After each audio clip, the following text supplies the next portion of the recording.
পৃথিবীতে জিনদের আগে এমন এক জাতি ছিল যার গল্প শুনলে সবাই অবাক হয়ে যাবে। জিনদের আগে হিন ও বিন নামের দুটি জাতি বাস করত, যারা অনেকটা জিনের মতো হলেও তারা একটু আলাদা। জিন আগুনের তৈরি, কিন্তু হিন ও বিন নামের এই দুই জাতি তারা জিনদের মতোই কিন্তু পানি ও বাতাসের তৈরি ছিল। অনেক তাফসিরকারকদের মতে হিন নামের এই জিন জাতি পানিতে বাস করত, আর বিন নামের এই জিন জাতি বাতাসে চলাফেরা করত। বহু বছরে পৃথিবীতে বাস করার পরে তারা আল্লাহকে ভুলে যায় এবং একে অপরের সাথে হিংসা ও মারামারিতে লিপ্ত হয়, কুকর্ম করতে থাকে। তখন আল্লাহ রাব্বুল আলামিন ফেরেশতাদের নির্দেশ দেয়, তোমরা পৃথিবীতে যাও এবং পৃথিবীতে গিয়ে এই জাতিকে ধ্বংস করে দাও। তখন অগণিত ফেরেশতার দল পৃথিবীতে নেমে আসে এবং এই জিনদের সাথে যুদ্ধে লিপ্ত হয়। ফলে ওই জিন জাতি যুদ্ধে পরাজিত হয়। এরপর আল্লাহ রাব্বুল আলামিন আগুন দ্বারা জিন সৃষ্টি করে আবারও জিনদের এই পৃথিবীতে পাঠায়। এইভাবে বেশ কিছু বছর চলার পর তাদের মধ্যে ঝগড়া, কলহ, বদমেজাজি লক্ষ্য করা যায়। তখন তাদের সমস্ত নিয়মকানুন, রীতিনীতি, সৎ অসৎ কাজ সম্পর্কে জানাবার জন্য জিনদের মধ্যে থেকে একজন পয়গম্বর প্রেরণ করলেন। তিনি বললেন, হে জিন জাতি, তোমরা সকলে আল্লাহকে মেনে চলো, আল্লাহকে ভয় করো। কিন্তু তার কথা কেউ শুনল না। ধীরে ধীরে সবাই আরও হিংসা এবং ঝগড়াটে হয়ে উঠল। কিছু জিন আবার সেই পয়গম্বর জিনকে হত্যা করার ষড়যন্ত্রে লিপ্ত হল, এমনকি শেষ পর্যন্ত তাকে হত্যা করে ফেলল। আল্লাহ তাআলা অসীম দয়ালু, তাই জিনদের অন্যায় অপরাধের শাস্তি প্রদান না করে আবারও তাদেরকে হেদায়েত করার জন্য একজন পয়গম্বর পাঠালেন। এইভাবে আবুল জিনের পর প্রায় ৩৬,০০০ বছর সময়ের মধ্যে বহু জিন পয়গম্বরকে হত্যা করার পর আল্লাহ তাআলা আমারও জিনদের প্রতি অত্যন্ত অসন্তুষ্ট হলেন। অতঃপর তাদেরকে শাস্তি প্রদান করার জন্য আসমান থেকে আবারও অসংখ্য ফেরেশতা পাঠালেন। আল্লাহর নির্দেশ অনুযায়ী কোটি কোটি জিন হত্যা করে ফেলল। কেবলমাত্র যে সকল ঈমানদার জিন পাপী জিনদের ভয়ে বনে জঙ্গলে, পাহাড় পর্বতে, গুহায় বসে আল্লাহর ইবাদতে মগ্ন ছিল, শুধুমাত্র তারাই রক্ষা পেল, আর বাকি সকল জিন ধ্বংস হয়ে গেল। এই ঈমানদার যে সকল জিন অবশিষ্ট ছিল আবার ওদের বংশবিস্তার হয়ে পুনরায় দুনিয়ায় বসবাস করতে লাগলো। এদের মধ্যে একজন বিশেষ জিন, সে খুবই শিক্ষিত এবং সব সময় আল্লাহর ইবাদতে ভগ্ন ছিল। তার নাম চালপালিশ। তাকে আল্লাহ তাআলা বাদশাহ ও ধর্মীয় নেতা প্রদান করলেন। সে খুবই অল্প দিনের মধ্যে অনেক সুনাম অর্জন করল এবং সকল জিনকে আল্লাহর পথে ডাকতে লাগলো। এইভাবে প্রায় বহু বছর অতিক্রম হয়ে গেল, কিন্তু হঠাৎ করে তাদের মনে কুমন্ত্রণা এবং অত্যাচারের আগুন জ্বলে উঠল। সবাই আবার ঝগড়ার মধ্যে লিপ্ত হয়ে গেল, আল্লাহকে ভুলে গিয়ে খারাপ পথে চলতে লাগলো। তখন আল্লাহ তাআলা হযরত জিবরাইল আলাইহিস সালামকে চালপালিশ নামক জিনের কাছে পাঠালেন এবং তাকে সতর্ক করে বললেন, তুমি তোমার দায়িত্ব কর্তব্য ভুলে কোন পথে এগিয়ে যাচ্ছ? এই পথ তোমাকে বিনাশের কোলে পৌঁছাবে। হযরত জিবরাইল আলাইহিস সালামের এই সতর্কবাণী শুনে চালপালিশের মনে চেতনার উদয় হলো, কিন্তু দুষ্ট জিনদের প্ররোচনায় পড়ে চালপালিশের আবার পরিবর্তন ঘটল। এমন পাপ কাজে লিপ্ত হয়ে গেল যে আল্লাহ তাআলা এই পাপ সহ্য করল না। চালপালিশ নামক এই জিনের যখন ১০০০ বছর পূর্ণ হয়ে গেল, তখন আল্লাহর নির্দেশে আবারও আসমান থেকে অগণিত ফেরেশতা নেমে আসলো এবং চালপালিশ সহ সমস্ত জিন জাতিকে ধ্বংস করে দিল। কিন্তু আল্লাহর মর্জি, এবার সামান্য সংখ্যক জিন কোনো ক্রমে ধ্বংসের হাত থেকে রক্ষা পেল। তাদের মধ্যে ৪ জন নেককার জিন ছিল। সে হলো হামুস। হামুস নামক জিনকে আল্লাহ তাআলা বাদশাহী প্রদান করল। হামুসের জামানায় জিন জাতি কিছুদিন ভালোভাবে চলল, সৎ জীবনযাপন করল, আল্লাহর নির্দেশ পালন করল। এদিকে জিনদের আদি পিতা তারান্নুসের জন্মের ১,৪৪,০০০ বছর অতিক্রম হয়ে গেল। হামুস জিনের পুত্র খাবিস, যে ছিল ইবলিসের পিতা, আর নীলবিষ ছিল ইবলিসের মাতা। তাদের চেহারা ভয়ঙ্কর ছিল। খাবিসের আকৃতি ছিল ভয়ঙ্কর সিংহের মতো, তার স্বভাব প্রকৃতি সিংহের মতো, আর নীলবিষের আকৃতি ছিল নেকড়ে বাঘের মতো। তাদের একমাত্র পুত্র নাম হলো ইবলিস। ইবলিসের পিতা খাবিসের একজন বন্ধু ছিল, সে সর্ববিষয়ে পারদর্শী। তাই সে তার পুত্রকে অর্থাৎ ইবলিসকে তার বন্ধুর কাছে শিক্ষা অর্জনের জন্য নিয়ে গেল। ইবলিস ছিল যেমন মেধাবী তেমন স্মৃতিশক্তি সম্পন্ন। কোনো কিছু তাকে একবার বলে দিলে দ্বিতীয়বার বলার প্রয়োজন হতো না। যেটা সে একবার শুনত আর কখনোই ভুলত না। একবার ইবলিস সম্পর্কে তার শিক্ষাগুরুর অত্যন্ত উচ্চ ধারণা হলো, কেননা সে ইবলিসকে একবার যা বলে দিত তা কখনোই ভুলত না। সেজন্য তার বন্ধু খবিশকে বলল, বন্ধু, তোমার পুত্র ইবলিসের ভিতরে যে লক্ষণ দেখছি তাতে মনে হয় ভবিষ্যতে নিশ্চয়ই সে এক মহা ব্যক্তিতে পরিণত হবে। আমি 36,000 বছর শিক্ষকতা করছি, কিন্তু এই দীর্ঘদিনের মধ্যে তোমার পুত্র ইবলিশের মতো এত তীক্ষ্ণ মেধা, স্মৃতিশক্তি সম্পন্ন বুদ্ধিমান ছাত্র আমি কখনো দেখিনি। তবে একটা সমস্যা আছে, তোমার পুত্র ইবলিস অত্যন্ত বেয়াদব, অহংকারী এবং ভীষণ বদমেজাজি। এটা পরিণামের জন্য মোটেও ভালো নয়। শিশুকাল থেকে ইবলিস অত্যন্ত রাগী, জেদি, ঝগড়াটে, মিথ্যাবাদী প্রকৃতির ছিল। প্রতিবেশী অন্যান্য জিন ছেলেমেয়েদের সাথে প্রতিনিয়ত ঝগড়া মারামারি করত। এমনকি এমন একটা সময় আসলো যে অন্যান্য সকল জিনের গোষ্ঠী ইবলিশকে দেখে ভয় পেতে লাগলো। তার বিরুদ্ধে কথা বলে এমন কারো সাহস হতো না। এইভাবে বেশ ভালোই চলছিল, কিন্তু দিন বছর যত এগোতে থাকে জিন জাতি ততই গুনাহে লিপ্ত হতে থাকে। এক পর্যায়ে ওই সকল জিন জাতি এমন পাপাচারে লিপ্ত হয়ে গেল যে ইমানদার জিনদেরও একে একে হত্যা করতে লাগলো। এমনকি জিনদের মধ্যে যে সকল পয়গাম্বার ছিল তাদেরকেও একা একা হত্যা করে দিল। তখন সকল ফেরেশতারা বলল, হে আল্লাহ, হে মাবুদ, জিনের দল দুনিয়াতে পাপাচারে লিপ্ত হয়ে অতিরিক্ত পাপ কাজ করছে এবং জিনের পয়গাম্বরকেও হত্যা করছে। তখন আল্লাহ তাআলা ফেরেশতাদের এই কথা শোনার পর বললেন, তোমরা যাও, যারা পাপাচারে লিপ্ত তাদেরকে শাস্তি প্রদান করো, এমনকি দুনিয়াতে সকল জিন সম্প্রদায়কে ধ্বংস করে দাও। আল্লাহ রব্বুল আলামিনের নির্দেশ পেয়ে অগণিত ফেরেশতাগণ দুনিয়াতে নেমে আসলো এবং জিনদের সাথে যুদ্ধ করল। দুনিয়ার সমস্ত জিনদের একে একে শেষ করে দিল। শেষ পর্যন্ত হাতে গোনা 2-4টি জিন কোনো ক্রমে পাহাড়ে পর্বতের গুহায় আত্মগোপন করেছিল, তারাই বেঁচে গিয়েছিল। তাদের মধ্যে একজন কম বয়স্ক জিন ছিল, সে ছিল ইবলিস। তাকে দেখে ফেরেশতাদের মনে অত্যন্ত মায়া লাগলো। তখন ওই সকল ফেরেশতার দল আল্লাহর দরবারে দোয়া করল, হে আমার রব, হে আল্লাহ, এই ছোট্ট বালক জিনটি অসহায়, তার প্রতি আমাদের অনেক মায়া লাগছে, আমরা কি একে নিয়ে আসমানে লালন পালন করব? ফেরেশতাদের অনুরোধে আল্লাহ রব্বুল আলামিন তাকে আসমানে নিয়ে আসতে অনুমতি দিলেন। যখন ইবলিশকে ফেরেশতারা আসমানে নিয়ে এসেছিল তখন তার বয়স হয়েছিল 1000 বছর। ইবলিশ ছিল তীক্ষ্ণ স্মৃতিশক্তি সম্পন্ন। সে একবার যা শুনত চিরদিনের জন্য তা মনে রাখত। এদিকে যে সকল জিন বেঁচে গিয়েছিল তাদের বংশবৃদ্ধি পেয়ে আবার জিনদের দ্বারা এই জগৎ পরিপূর্ণ হয়ে উঠল। এদিকে ফেরেশতারা ইবলিশকে প্রথম আসমানে নিয়ে আসলো। সেখানে এসে ফেরেশতারা আল্লাহর ইবাদত বান্দেগীর সমস্ত আদব নিয়ম কানুন শিখিয়ে দিলেন। ইবলিশ খুবই অল্প সময়ের মধ্যে এই শিক্ষা লাভ করল। এভাবে দীর্ঘ 1000 বছর প্রথম আসমানে আল্লাহর ইবাদত করল। ইবলিশের আল্লাহর প্রতি ইবাদতের একাগ্রতা ও নিষ্ঠা ও ভক্তি দেখে ফেরেশতারা অবাক হয়ে গেল। সকল ফেরেশতার দল বলতে লাগলো, আমরা কেবলমাত্র আল্লাহর ইবাদতের জন্যই সৃষ্টি হয়েছি, একমাত্র ইবাদতেই আমাদের শিক্ষা, ধ্যান, দীক্ষা সবকিছুই। কিন্তু কি আশ্চর্য ব্যাপার, ইবলিশ আমাদের কাছে ইবাদতের সমস্ত নিয়মকানুন শিখে সে যে ইবাদত করছে তা দেখে মনে হয় তার তুলনায় আমরা কিছুই না। আমাদের ফেরেশতাদের মধ্যে তো এমন ইবাদত কাউকেই করতে দেখিনি। মনে হচ্ছে ইবলিশের কাছে আমাদের অনেক কিছু শেখার আছে। তার ইবাদতে ফেরেশতারা এত মুগ্ধ হলো যে তাকে অতি যত্ন সহকারে প্রথম আসমান থেকে 1000 বছর পর দ্বিতীয় আসমানে নিয়ে গেল। দ্বিতীয় আসমানে এসে তার চেয়েও বেশি পরিমাণে ইবাদতে মশগুল হলো। আসমানের ফেরেশতারা এটা দেখে চারিদিক থেকে ধন্য ধন্য করতে লাগলো। বহু ফেরেশতারা তার প্রশংসা করতে লাগলো এবং ইলিশের নাম রাখলো আবেদ। অতঃপর ইবলিশ 1000 বছর ইবাদত করার পর ফেরেশতারা দ্বিতীয় আসমানে থেকে তৃতীয় আসমানে নিয়ে গেল। সেখানে এসে আরও বেশি পরিমাণে পরম একাগ্রতা ও মনোযোগের সাথে আল্লাহর ইবাদতে মগ্ন হলো। এটা দেখে সেখানকার ফেরেশতারা তার ইবাদতে মুগ্ধ হয়ে ইবলিশের নাম রাখলো অলি। এভাবে প্রত্যেক আসমানে ইবলিশ 1000 বছর ইবাদত করল। সেখানে 1000 বছর ইবাদত করার পর অবশেষে সপ্তম আসমানে উপনীত হয়ে পরম সুখে শান্তিতে থাকতে লাগলো।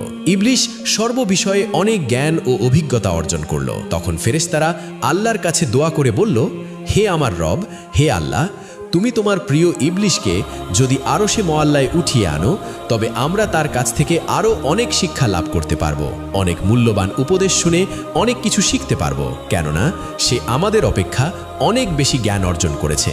মহান আল্লাহ তাআলা ফেরেশতাদের এই আবেদন মঞ্জুর করলেন এবং ইবলিশকে আরশে মুআল্লার কাছে নিয়ে আসলেন। সেখানে এসে ইবলিশ ইয়াকুত নির্মিত একটি সুউচ্চ মেম্বারে ইবাদতে মশগুল হলেন এবং ওয়াজ নসিহত করতে লাগলো। তখন এই সব দেখে ফেরেশতারা তাকে মালাইকা অর্থাৎ ফেরেশতাদের শিক্ষক হিসাবে মেনে নিল। এদিকে পৃথিবীতে যে সকল জিনের দল অবশিষ্ট ছিল তারা আবারও ভীষণ পাপাচারী হয়ে উঠল। তখন আল্লাহ রাব্বুল আলামিন ইবলিশকে বললেন, হে ইবলিশ, তোমার ইবাদত, বন্দেগী এবং আনুগত্য দেখে অত্যন্ত সন্তুষ্ট হয়েছি। এবার তুমি দুনিয়াতে গিয়ে তোমার স্বজাতীয় জিনদেরকে সৎপথ প্রদর্শন করো। আল্লাহ রাব্বুল আলামিনের এই নির্দেশ পেয়ে ইবলিশ বলল, হে মাবুদ, হে আল্লাহ, আপনার নির্দেশ আমি অবশ্যই পালন করব। কিন্তু আল্লাহ, আমাকে এমন একটি ক্ষমতা দিন, এমন শক্তি দান করুন, আমি যেন সারা দিন দুনিয়াতে জিনদেরকে শিক্ষা দান করার পর আবার যেন সন্ধ্যায় এখানে ফিরে আসতে পারি এবং আপনার ইবাদতে মশগুল থাকতে পারি। আল্লাহ রব্বুল আলামিন ইবলিশের এই আবেদন কবুল করলেন। অতপর ইবলিশ অত্যন্ত আনন্দচিত্তে দুনিয়াতে নেমে আসলো এবং জিনদেরকে বলতে লাগলো, হে জিনের দল, তোমরা কি ভুলে গেছো সেই আযাবের কথা? এখনও সময় আছে, আল্লাহর পথে ফিরে আসো। আল্লাহ ছাড়া কোনো উপাস্য নাই, পাপ কাজ ছেড়ে দিয়ে সৎ পথে ফিরে আসো। এইভাবে বহুদিন পর্যন্ত তাদের হেদায়াত করতে লাগলো।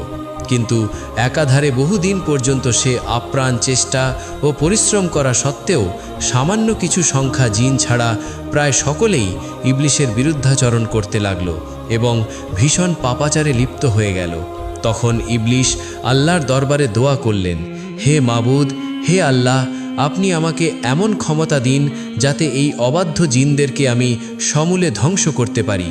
আল্লাহ রব্বুল আলামিন ইবলিশের এই দোয়া কবুল করলেন এবং জিনদেরকে ধ্বংস করার জন্য অগণিত ফেরেশতা দুনিয়ায় প্রেরণ করলেন। ফেরেশতাদের সাথে ইবলিশও ছিল। অতএব ফেরেশতা ও ইবলিশের আগমনের পর দুনিয়ার সমস্ত পাপাচারী জিন একে একে প্রাণ হারালো।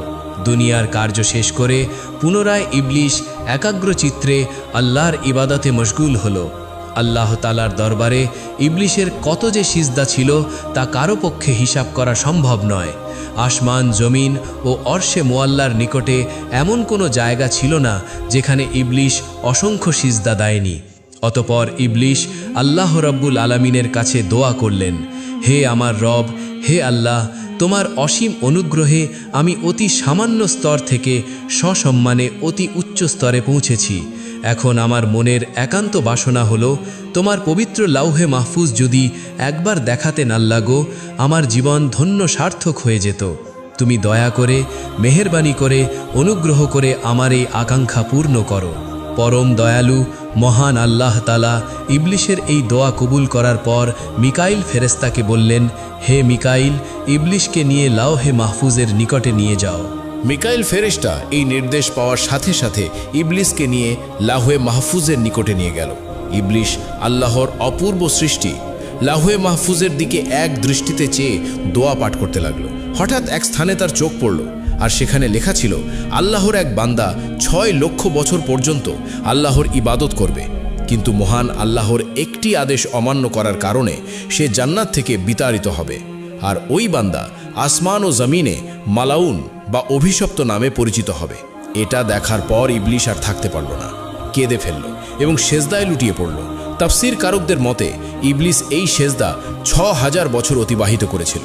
6000 বছর পর ইবলিশ মাথা তুলে দেখতে পেল তার সেজদার জায়গায় লিখিত রয়েছে, লা নাআতুল্লাহি আলা ইবলিস, অর্থাৎ ইবলিসের উপর আল্লাহর অভিশাপ বর্ষিত হোক।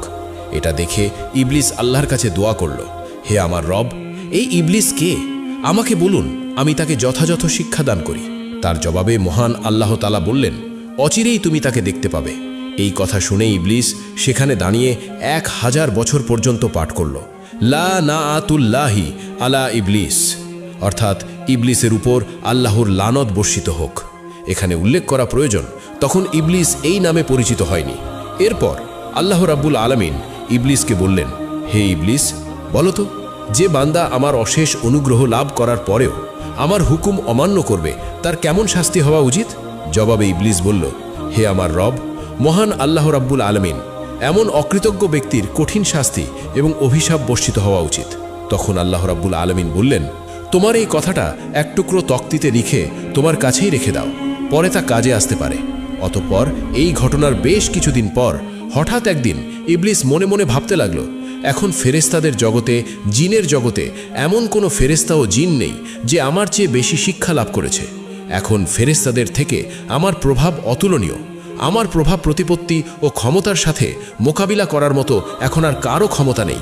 আমার মনে হয় মহান রাব্বুল আলামিন সৃষ্টি জগতের পরিচালনার দায়িত্ব একমাত্র আমাকেই দিতে পারে। এই ভেবে সে আনন্দে আত্মহারা হয়ে গেল। এই ঘটনার বেশ কিছুদিন পরই আল্লাহ তাআলার একদল ফেরেশতা লাউহে মাহফুজে একটি লেখা দেখতে পায়, যেখানে লেখা ছিল খুব শিগগিরই একজনের ওপর আল্লাহর লানত বর্ষিত হবে। এই লেখা দেখে সমস্ত ফেরেশতার দল ভয়ে থরথর করে কাঁপতে লাগলো। তারা বলতে লাগলো, না জানি কে ওই হতভালা যার ওপরে এই দুর্ভাগ্য নেমে আসবে।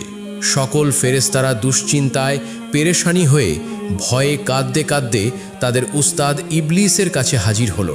ইবলিস তাদেরকে দেখে বলল, কি ব্যাপার, তোমরা সবাই এমন করে কান্না করছো কেন? তোমাদের কি হয়েছে? তখন ফেরেশতারা বলল, উস্তাদ, লাউহে মাহফুজের ওখানে লেখা আছে একজনের ওপর আল্লাহর লানত বর্ষিত হবে। আমরা এই চিন্তায় এবং ভয়ে কান্না করছি। উস্তাদ, আপনি আমাদের জন্য দোয়া করুন যাতে আমরা আল্লাহর লানত থেকে রক্ষা পেতে পারি। ইবলিস ফেরেশতাদের এই সমস্ত কথা শোনার পর মুচকি হেসে আল্লাহ তাআলার দরবারে দোয়া করল, হে আমার রব, হে দয়াময় আল্লাহ তাআলা, তুমি এই ফেরেশতাদের কারোর উপর লানত দিও না। আল্লাহ রাব্বুল আলামিন সাথে সাথে ইবলিসের এই দোয়া কবুল করলেন। অতপর এর কিছুদিন পর একদিন ইবলিস আরশে মুআল্লার একখানা তক্তির ওপরে উজ্জ্বল নূরের হরফে একটি লেখা দেখতে পায়। সেখানে লেখা ছিল, আউযু বিল্লাহি মিনাশ শাইতানির রাজিম, অর্থাৎ বিতাড়িত শয়তান হতে আল্লাহ তাআলার নিকট সাহায্য প্রার্থনা করছি। এই লেখা দেখার পর ইবলিস অত্যন্ত বিস্মিত হয়ে আল্লাহর নিকট জিজ্ঞাসা করল, হে আমার রব, কে সেই পাপিষ্ঠ শয়তান যাহা থেকে রক্ষা পাওয়ার জন্য তোমার কাছে প্রার্থনা করার কথা লেখা হয়েছে? আল্লাহ রাব্বুল আলামিন বললেন, অতি শিগগিরই তুমি তাকে চিনতে পারবে। অতপর আল্লাহ রাব্বুল আলামিন ঘোষণা করল, হে আমার ফেরেশতারা, জমিনে আমার এক নতুন খলিফা সৃষ্টি করব। এই ঘোষণা শোনার পর সমস্ত ফেরেশতার দল আল্লাহ তাআলাকে বললেন, হে আমার রব, হে দয়াময় আল্লাহ, আপনি কি এমন প্রতিনিধি সৃষ্টি করতে চান যে জমিনে ফাসাদ রহাজানি সৃষ্টি করবে? এর আগে যেমনটা হয়েছিল, আমরা তো রাতে দিনে আপনার পবিত্রতা ও প্রশংসা করি। তখন আল্লাহ রাব্বুল আলামিন বললেন, নিশ্চয়ই আমি যা জানি তোমরা তা জানো না। অতপর আল্লাহ রাব্বুল আলামিন জিব্রাইল আলাইহিসসালামকে আদেশ দিলেন, জিব্রাইল, তুমি যাও জমিনের উপরি ভাগ থেকে এক মুষ্টি মাটি নিয়ে আসো। জিব্রাইল আলাইহিসসালাম এই নির্দেশ পেয়ে তখনই জমিনে নেমে আসলো।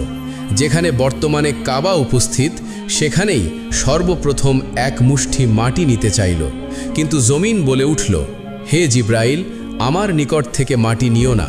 এই মাটি থেকে আল্লাহ রাব্বুল আলামিন তার যে খলিফা বা প্রতিনিধি সৃষ্টি করবেন, তাদের সন্তান সন্ততি অত্যন্ত পাপী এবং শাস্তিযোগ্য হবে। আমি অসহায় মাটি, আল্লাহর শাস্তি ভোগ করার শক্তি আমার নেই। এই কথা শোনার পর হযরত জিবরিল আলাইহিসসালাম মাটি না নিয়ে ফিরে আসলেন। এরপর একে একে মিকাইল, ইসরাফিল সকল ফেরেশতাকে মাটি আনার জন্য সেখানে পাঠানো হলো, কিন্তু তারা সবাই এভাবে মাটি না নিয়ে ফিরে আসলো। অবশেষে আল্লাহ রাব্বুল আলামিন হযরত আজরাইল ফেরেশতাকে বলল, হে আজরাইল, তুমি জমিন থেকে এক মুষ্টি মাটি নিয়ে আসো। আল্লাহ রাব্বুল আলামিনের এই নির্দেশ পেয়ে আজরাইল ফেরেশতামা সাথে সাথে জমিনে নেমে আসলেন। অতপর জমিন আগের মতো আল্লাহর কসম করে মাটি নিতে নিষেধ করলেন। তখন আজরাইল ফেরেশতা বললেন, হে জমিন, তুমি যার কসম দিচ্ছ, আমি সেই মহান আল্লাহর নির্দেশে এখানে এসেছি।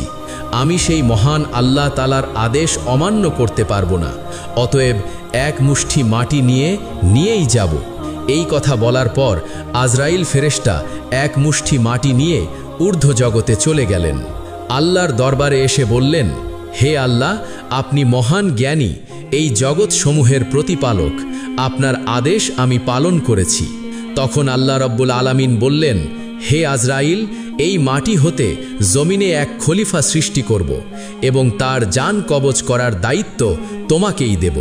তখন আজরাইল ফেরেশতা বললেন, হে আমার রব, হে মহান আল্লাহ তাআলা, আপনি যদি এই দায়িত্ব আমাকে দেন, তাহলে আপনার বান্দারা আমাকে দুশমন ভাববে। তখন আল্লাহ রাব্বুল আলামিন বললেন, হে আজরাইল, প্রত্যেক বান্দা তার মৃত্যুবরণ করার আগে একটি উছিলা তৈরি হবে। ফলে কেউ তোমাকে দুশমন ভাববে না। অতপর আল্লাহ রাব্বুল আলামিনের নির্দেশে ফেরেশতারা ওই এক মুষ্টি মাটিকে তায়েফ ও মক্কা শরীফের মাঝখানে রেখে দেন। তখন আল্লাহর রহমতের বৃষ্টি তার উপর বর্ষিত হয়। এভাবে 2 বছর সেই মাটি বৃষ্টিতে ভিজে কাদায় পরিণত হলো। 6ষ্ঠ বছরে শুকনো মাটিতে রূপান্তরিত হলো এবং 8ম বছরে হজরত আদম আলাইহিসসালামের আকৃতি সৃষ্টি হলো। অতঃপর একদিন ইবলিশ 70,000 ফেরেশতার সাথে নিয়ে হজরত আদম আলাইহিসসালামের নিকট এসে দেখে তার দেহ পিঞ্জর মাটিতে পড়ে রয়েছে। এ সময় ইবলিশ তার প্রতি অসম্মানের দৃষ্টিতে দেখে। তারপর অন্য একদিন ফেরেশতারা ইবলিশকে বললেন, আল্লাহ রব্বুল আলামিন এই মাটি হতে প্রতিনিধি সৃষ্টি করবে। তখন ইবলিশ বলল, এ কথা সত্য, তবে আল্লাহ তাআলা যদি এ আকৃতিকে আমার অধীন করে দেয় তাহলে আমি তাকে ধ্বংস করে ফেলব, আর আমাকে তার অধীনস্থ করে দিলে আমি তার অধীনতা স্বীকার করব না। এই ঘটনার 40 দিন পর হজরত আদম আলাইহিসসালামের রূহ সৃষ্টি করা হয়। অতঃপর আল্লাহ রব্বুল আলামিন সকল ফেরেশতাকে বলল, হে ফেরেশতারা, তোমরা সকলেই আদমকে সেজদা করো। সকল ফেরেশতারা হজরত আদম আলাইহিসসালামকে সেজদা করল, কিন্তু ইবলিশ সেজদা করল না। তখন আল্লাহ রব্বুল আলামিন বললেন, হে ইবলিশ, যাকে আপন হাতে সৃষ্টি করা হয়েছে তাকে সেজদা করতে কিসে তোমাকে বাধা দিয়েছে? এটা তো তুমি অহংকার করলে। তখন ইবলিশ বলল, আমি তার চেয়ে শ্রেষ্ঠ। হে আল্লাহ, আপনি আমাকে আগুন দিয়ে সৃষ্টি করেছেন আর তাকে মাটি দিয়ে সৃষ্টি করেছেন। তখন আল্লাহ রব্বুল আলামিন বললেন, হে ইবলিশ, এখান থেকে বেরিয়ে যাও, কারণ এখন তুই অভিশপ্ত হয়েছিস, তোর উপর কেয়ামত পর্যন্ত লানত থাকলো। তখন ইবলিশ শয়তান বলল, হে আল্লাহ, এই আদমের জন্যই আমি আপনার দরবার থেকে বিতাড়িত অভিশপ্ত হয়েছি, এটা আমার দুর্ভাগ্য। তখন আল্লাহ রব্বুল আলামিন বললেন, হে ইবলিশ, সেই লিখাতক্তির দিকে চেয়ে দেখো কি লেখা আছে।